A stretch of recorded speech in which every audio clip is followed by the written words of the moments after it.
Hello, everybody. This is Big Law, and I can tell you, this is the post-game show with my guy Casey Pazzalia chiming in against this game today, BC versus UVA, and we got some post-game information to talk about. You are Locked On Virginia, your daily podcast on the Virginia Cavaliers, part of the Locked On Podcast Network, your team every day.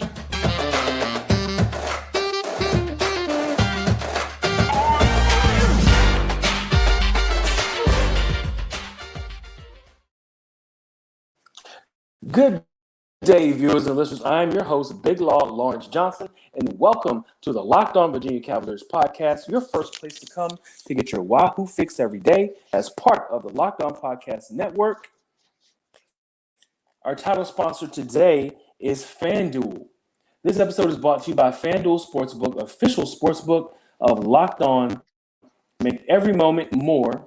Visit FanDuel.com/locked on today to get started.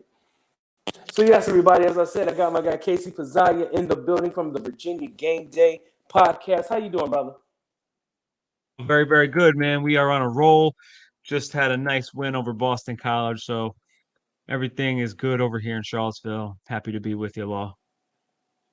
Absolutely, man. Yeah, we Casey, now of course we'll get on here. We'll chop it up, kind of give you some of the insights of what's going on with the teams, and also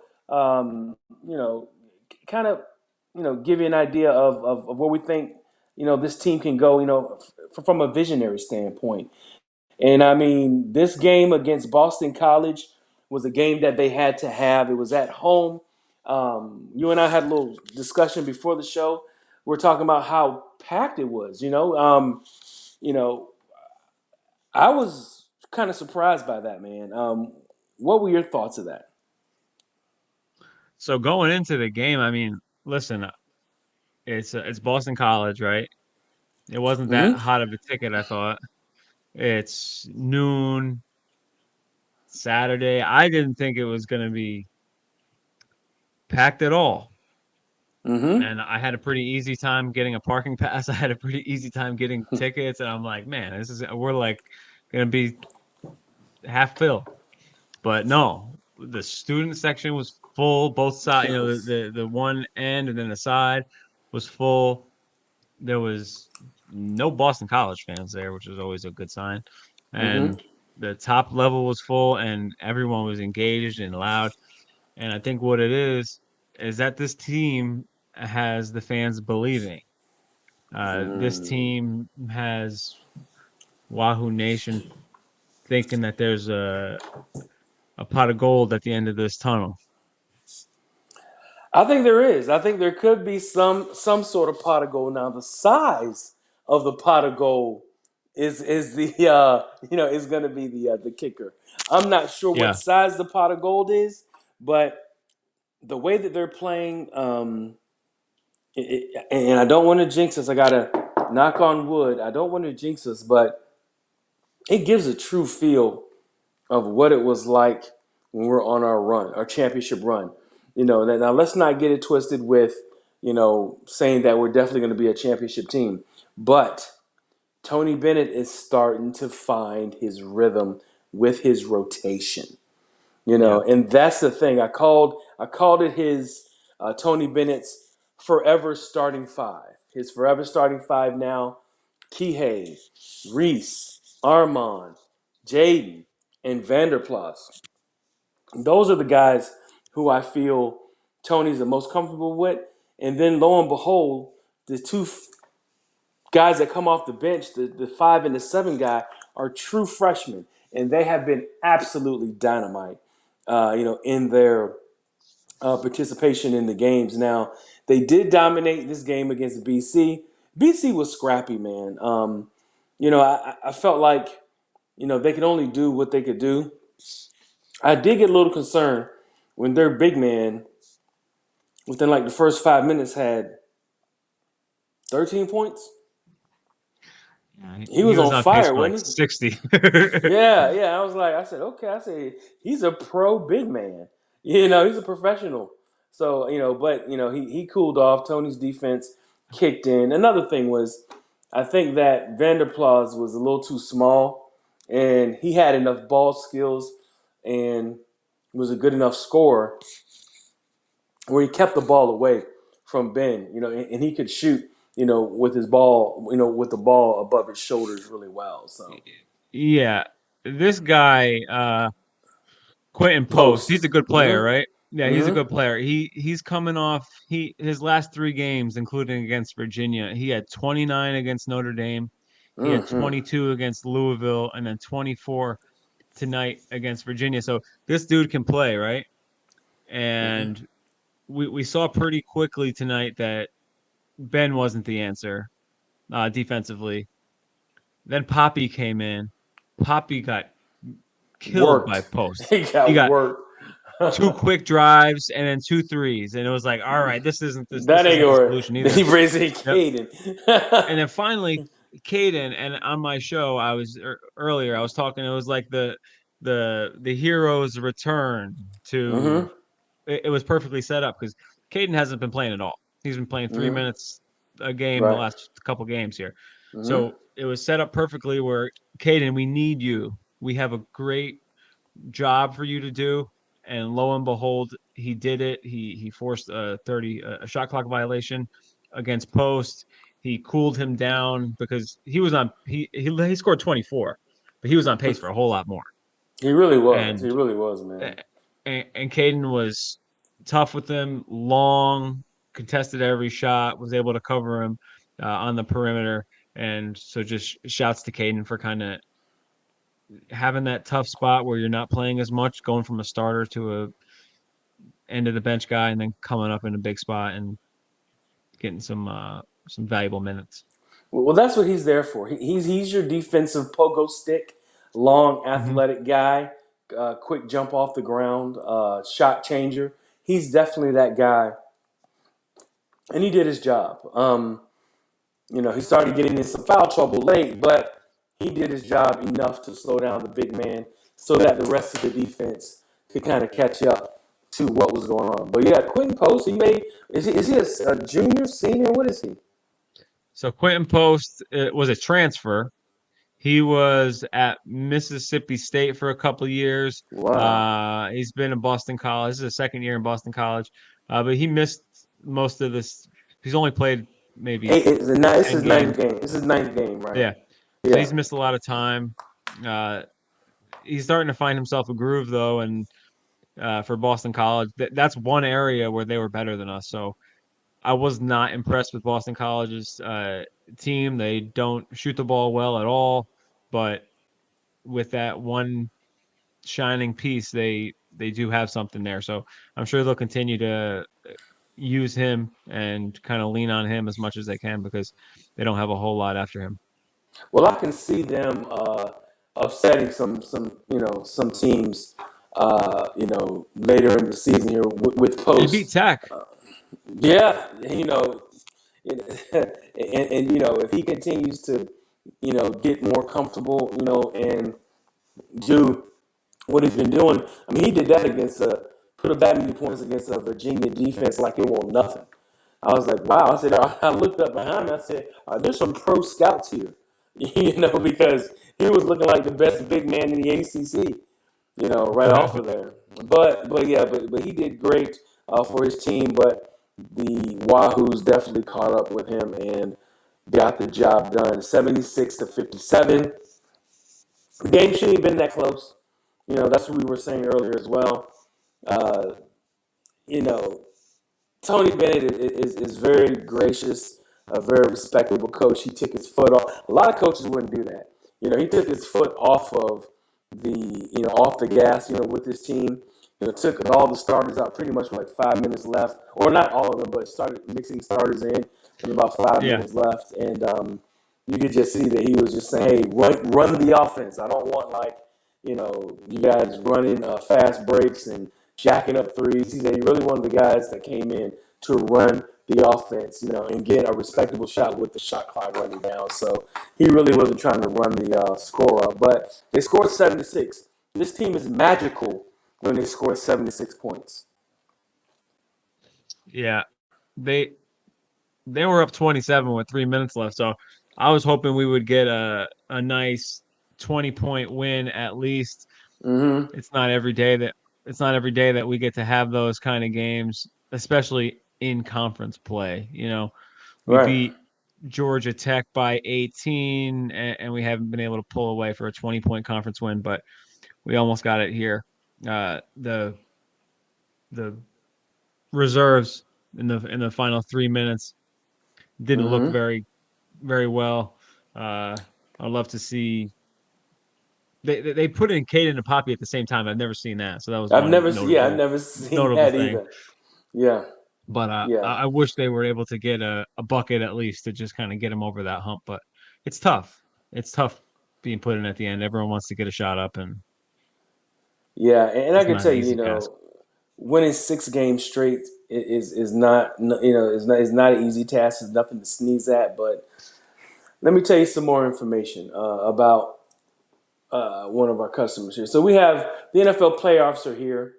We are excited about the new sports betting partner for Locked On because they're the number one sports book in America, FanDuel. And if you're new to FanDuel, that's even better. They have so many great features to make betting on sports fun and easy.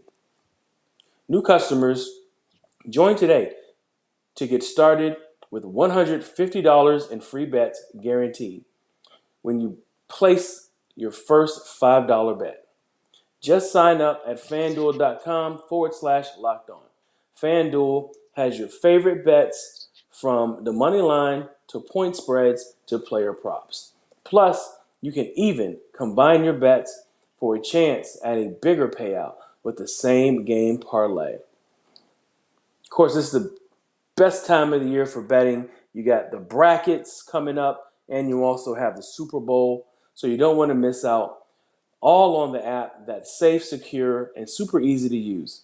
So, football fans, don't miss out. Place your first $5 bet to get $150 in free bets, win or lose, at fanduel.com/locked on. Make every moment more with FanDuel, official sportsbook partner of the NFL. So yeah, man, Casey. So we're both in the stadium. I'm in the media area. You are in the fans behind the Boston. In the fans area behind the Boston College bench. And one person that I was looking for, but I forgot he was injured. He's a Virginia guy, a 757 kid, 5-star, Donald Hand. People who are familiar with that name, Donald Hand Jr., plays for this team and he tore his ACL earlier in the season, and I forgot that he was on this roster. And I remember in the beginning of the year, I wanted to see this game, but like I said, with the injury, he's out for the year.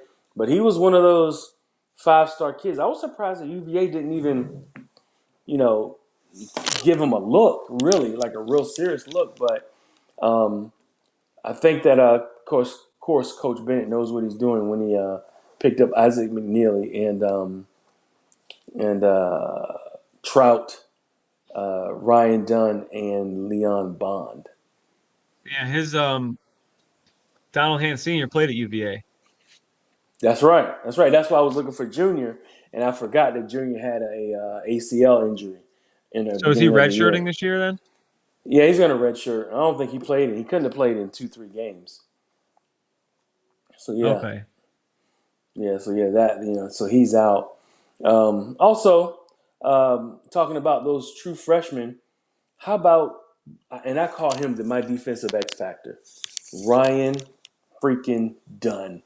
Ryan the Freak Dunn, who everybody is starting to really get a buzz on this now. King Rice, who coaches Monmouth, made the comparison and said, I remember DeAndre Hunter when he was a freshman.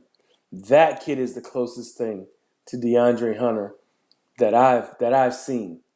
Well, that's a huge compliment. Didn't DeAndre go top 10? He's number 3, didn't he? Number He 3 was or a number lottery pick 4? for sure. Yeah, he was like number 3 or number 4 to Atlanta, and that's a big statement. Yeah, I You mean know, he's $100 million player. hmm Yeah, he was a number 4 pick. I mean, this is what I can say about Ryan Dunn. When he came in the game, see, the game was close. UVA was up by Mhm. like 3. But when Ryan Dunn stepped in, his energy, his style of play on the defensive end totally changed the landscape, for that game. And it wasn't the first time. I want to say this is like the third time he's come in and totally shut down the Wake Forest game alone. He totally put some of those clamps on Appleby or the I think it's Appleby, the point guard for for Wake Forest, who scores all the points. Oh He yeah. blocked Well, him. Mhm.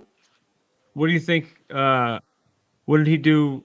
We can talk about Ryan Dunn a ton here, but what did you think he did today defensively? That for He the did Chiefs game. He did the LeBron.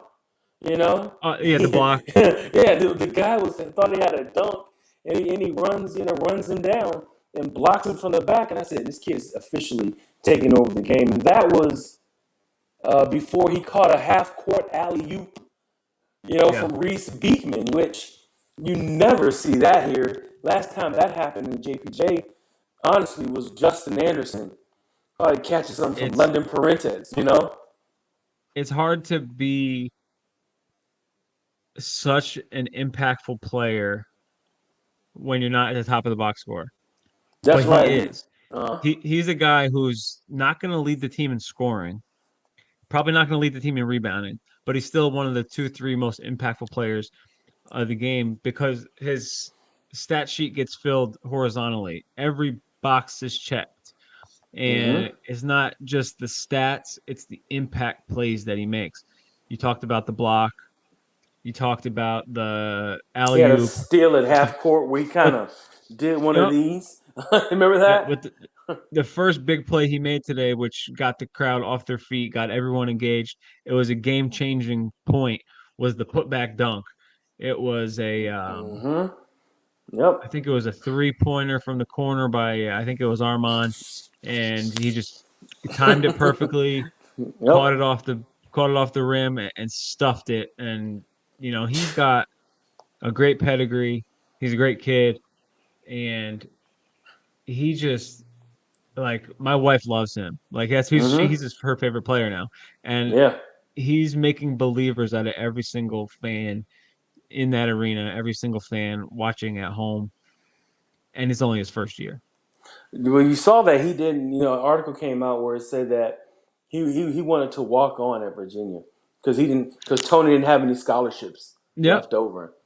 Eventually Listen, they rectified that, yeah, but he didn't have a scholarship. He wanted to walk on. Can you imagine in that the kid? in the era of NIL and $1 million deals, to have a kid not even take his scholarship, not even take the scholarship, it wasn't there, but to have a kid go to school when you're a 4 star without a scholarship is just insane. And that speaks to the kind of person he Program. is. And I just learned this recently, but did you know that Ryan Dunn's brother pitches in the major leagues? I saw that in an article as well. I did not know that. I Yeah, did not know he that. is. He's a he's been in the Major League Baseball for 4 years. He pitches for the Reds, so you can see they got the family genes are great, Oh, they and got it. They got the cheat code to the genetic code. yeah, you know, but yeah, he was absolutely awesome. And then we got to talk about the other true freshman. We're talking about Mr. Isaac McNeely. They call him, what is it? Ike McThreely. I call him iMac. IMAC. Yes, I mean the kid. See the trajectories for these kids are just through the roof right now. These are true Mhm. freshmen, number 6 and 7, coming off the bench and Yeah. making impact plays every time they step on the field. I mean, on the court. I mean, IMAC is shooting 40 plus percent from three, and it's not like he's taking 1 3 a game. He's taking 3, 4, 5 shots a game, and he's putting them down. Oh yeah, yeah, he is, and he's starting to get more confident. He's putting the ball on the deck here and there. Mm-hmm. He's scoring in transition. He's making defenders respect his drive, so it's opening up his shooting a little bit more. And I see like Isaac is gonna probably be more of a numbers guy. His stats are gonna look prettier as we go Mm-hmm. on, points especially. Kyle Guy. Kind of like Kyle Guy, right? But Mm-hmm. Ryan Dunn is the better NBA prospect, For sure. and his For stats won't sure. look as great. Like if you go back to the year before we won the national championship, and we lost to UMBC. Kyle Guy led the team in scoring that year with 14 Mm-hmm. points a game. DeAndre Hunter wasn't even starting; he was coming off the bench, and he was scoring 9 points a game in 20 minutes, but doing all sorts of other things. Right. And I can see that similar trajectory here with Isaac and Ryan, where Isaac might, you know, get a lot more player of the games because of his point total. Um, but Ryan is just going to be super impactful doing everything, and then I think Ryan will probably have a great NBA career in the future. Oh yeah. Oh yeah. And I mean I'm just delighted, from what I see with these rookies. Now I'm like, man, and, they said Leon Bond was a scoring machine as well and can shoot. The red shirt. And then you got Isaac Trout, Yeah, who is another 4-star who is a kind of Vanderplas S. yeah, He's a yeah. 6'10" guy who can step out and shoot and rebound. So the sky's the limit right now. I wonder how this team's going to shake out, especially with the new kid from Georgetown coming on next year. But we'll get to those bridges when we have to cross them. But great games from Kihei, Reese, and Jaden. Jaden had a great game today, probably his best game of the year. Um, I'm going to run down some quick stats. If you want to interject, please do. Totally. Um, yeah, Kihei had 7 points, 3 assists. 3 rebounds, 6 assists. Jaden Gardner had 18 and 1 assist. Reese had 11 points, 1 rebound, 8 assists. Armand Franklin, I don't know. I'm telling you, I've been eating crow for about a month now. About him because I was so upset. Just not believing. In Mhm. him being consistent, and he's just another 18-point game. They're a totally different team with him shooting outside and making those shots. Ever since he got shut out against Albany. He scored 0 points against Albany. He's averaged like 17 points a game. Uh, 20, 11, 14, 16, 12, 20, 15, 25, 18. So that's 9 games in a row with double figures. He's tied for the lead in rebounds. Can you just like that's mind blowing, with the Caden Shedricks and Ben Vanderplasses and Jaden Gardner's on the team. To hit the fact that he's tied with Jaden is crazy. Uh, Mm-hmm. you know, And he's then more consistent from three. you had IMAC scoring 12. And getting 4 rebounds. He had a Jordan. Oh, he almost had a Jordan up and under. Remember that? Yeah, Yeah, I was like, what yeah. is he doing? I said, he almost pulled it off if he didn't. If he didn't get the ball caught on the other end, but he elevated. Gave the pump on the one side, and I thought he was gonna, get it up. But shout out to IMAC for doing this thing. Ike McThreely, as some people call him. And then you got Ryan Dunn. What can we say? Dunn, diddy, dun, dun. Dunn is the man. 6 points, 4 rebounds, 1 assist, and Mm. 2 blocks.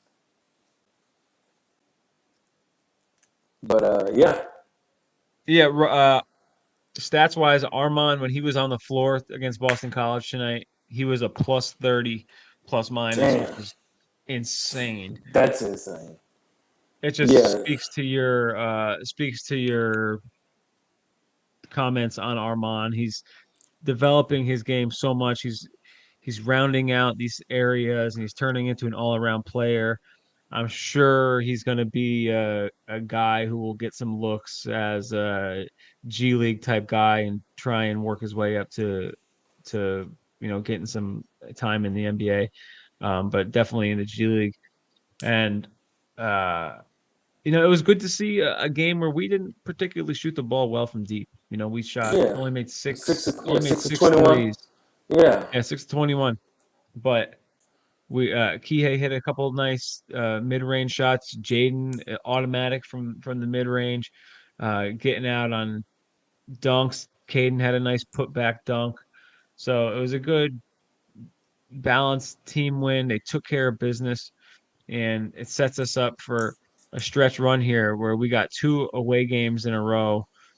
Depending on how Syracuse plays against Virginia Tech, they both could be possibly, quad one games, which are huge for the tournament resume going forward. Well, right now, I had talked about there is a 5 leg game stretch, and they're all trap games. It was uh, Virginia Tech, it was Florida State, Virginia Tech, Wake Forest, BC, and then the Syracuse game. These were the last 5 games after the UNC game of the month of January, and I felt if they could get these last 5 games, they go into the February, the last month of the regular season, with 17 wins, with a chance to get to 25 wins, 26 wins, 27 wins. Those are the amount of wins that you need to get into that number one seed conversation. And they've it seems like they're on that path. I know Tony's still tweaking a little bit, but I think he's found his team. Everybody looked crisp. They're making their shots in the beginning. It just outside of Quentin Post, putting some work in, the team looked like they're ready for some heavy lifting come tournament time.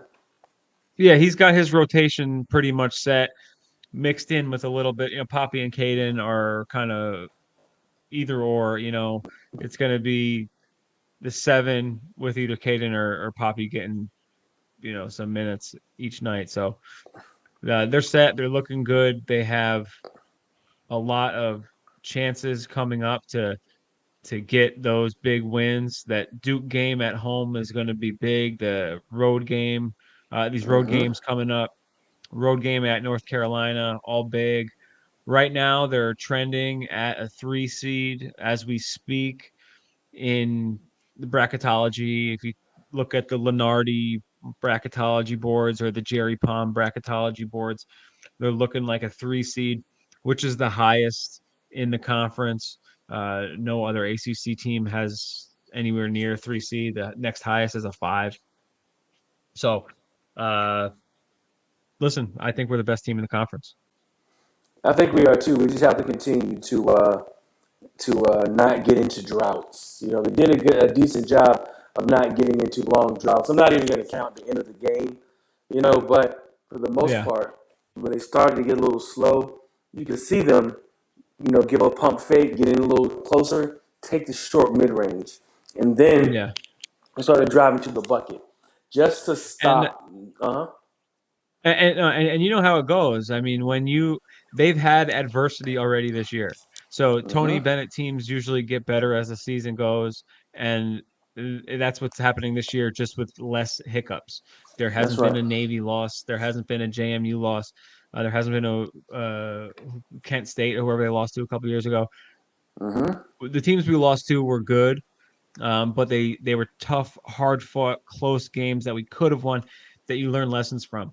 So I can see them potentially running the table in conference play, maybe dropping one more game, but this Mm-hmm. team is going to be ready to go in the postseason as long as we continue to get the same Armand Franklin, we continue to get the same uh, role players stepping up.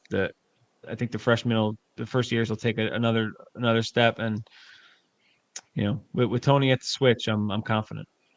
Absolutely, man, and that's the Boston College game. And now we got a game on Saturday. And maybe if you want to do a pregame for that, and that's a Monday night at 7 o'clock. We can talk about that as well. But there's a Syracuse pregame that we'll have to. Or I'll talk about definitely. And in case you want to jump on, we can get up there and preview what's going on with that game. But that's another big game, and it's going to set this team up for a great February run. And that'll be if they can get that game 7 games in a row. But Unbelievable. Wahoo's win. Anything you want to say, brother, before we get out of here? No, I keep going. I hope the fans keep showing up. It's a great team, and I appreciate everyone checking us out. Absolutely, guys. We want to thank you for making Locked On Virginia your first listen every day. Make sure you check out our brand new podcast, Locked On College Basketball. Everything you need to know about college basketball in one place. Plus, hear from big name experts, insiders, coaches, and players. Locked On College Basketball, available on YouTube or wherever you get your podcasts. But yeah, everybody, this is my guy, Casey Pizzalia from the Virginia Gameday podcast. We'll be back at you, and make sure you check me out on Monday for that Syracuse pregame. Thank you, guys. We will see you maybe next game.